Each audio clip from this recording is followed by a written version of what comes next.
बिस्मिल्लाहिर्रहमानिर्रहीम, अस्सलाम वालेकुम। आप देख रहे हैं चैनल 5 न्यूज़ प्लस और मैं हूं फैसल आफ्ताब के। नजर डालते हैं अब तक की कुछ अहम खबरों पर। रायविंड से हमारे deputy bureau chief Faraz Ashraf Ansari की रिपोर्ट के मुताबिक रायविंड शहर मोहल्ला कोट बाबू खान सुंदर रोड मस्जिद पैरा वाली के इलाका में नालियों और गटरों का उबलता हुआ गंदा पानी अहले इलाका के लिए वबाले जान बन गया। नमाजी और रागीर सख्त परेशानी में मुब्तला, जबकि स्कूल जाने के लिए बच्चे और बच्चियां इस गंदे पानी से गुजरने पर मजबूर हैं। हर जानिब बदबू और ताफुन फैलने लगा, मूजी बीमारियां जन्म लेने लगी। मजीद इस वक्त हमारे रिपोर्टर वहाँ मौजूद हैं। जी फराज अशरफ, बताइएगा क्या तफसीलात हैं आपके पास?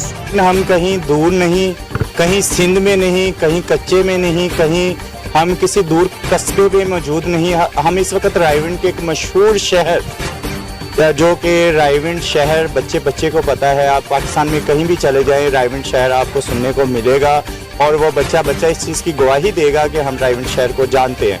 और यहाँ के एक मशहूर एरिया में रायविंड शहर के सुंदर रोड पर मौजूद हूँ मैं, और यहाँ का हाल देखें। और शहरी ये गंदे पानी में जहाँ पे खड़ा होना बहुत मुश्किल है। नाजरीन, मैं यकीन दिलाता हूँ आपको, यहाँ पर अगर आ जाएं और आप यहाँ पे खड़े नहीं हो सकते। यहाँ के काउंसलर, यहाँ के एमएनए, यहाँ के एमपीए वोट लेने के लिए तो ज़रूर आते हैं, लेकिन ये मोहल्लेदार आप देख सकते हैं कितनी तकलीफ में है इस पानी की वजह से।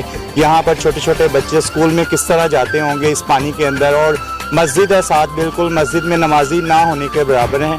देखें अब गंदे पानी में कौन आएगा नमाज पढ़ने के लिए। ये तकरीबन हमें 5 साल हो गए इधर से इसी हाल में, और आते हैं सीओ से कंप्लेन करते हैं। सीओ वो आते हैं, सिर्फ फर्जी कार्रवाई होती है, देख के चले जाते हैं।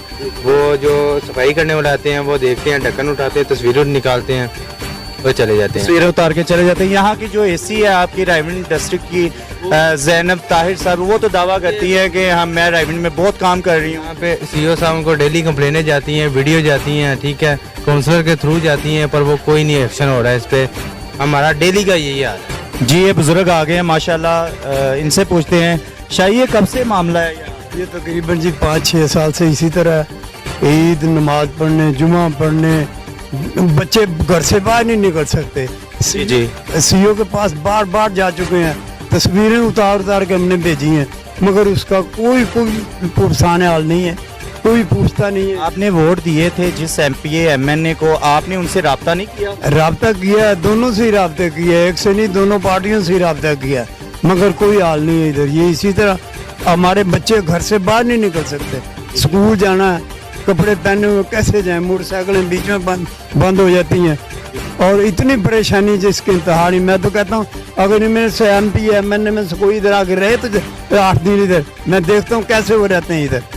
जी नाजरीन, आपने सुना कि ये बुजुर्ग भी ये कह रहे हैं कि यहाँ पर कोई एमएनए एमपीए यहाँ पर आए और यहाँ पर गुजारा करके हमें दिखाएं कि यहाँ पर ये शहरी हैं, दिखाएं सारे खड़े हैं एहतजाजन, ये हुकूमत से मुतालबा कर रहे हैं कि हमारा यहाँ पे हल किया जाए। 5-7 साल से ये मामला चल रहा है। ये सीवरेज का पानी है और यहाँ पर खड़ा होता है, कोई बारिश का पानी नहीं है, और यहाँ आप खड़े नहीं हो सकते, इतनी स्मेल है।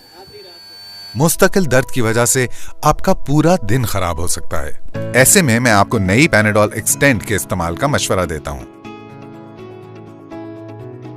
इसमें है खास बायलेयर टेक्नोलॉजी, जिसकी एक तह फौरी हल होकर दे जल्द आराम, जबकि दूसरी तह आहिस्ता आहिस्ता घुलकर 8 घंटों तक असर रखे बरकरार, ताकि आप रोजमर्रा के कामों को जारी रख सकें। इसलिए देर पर आराम के लिए नई पैनाडोल एक्सटेंड पर मेरा भरोसा है।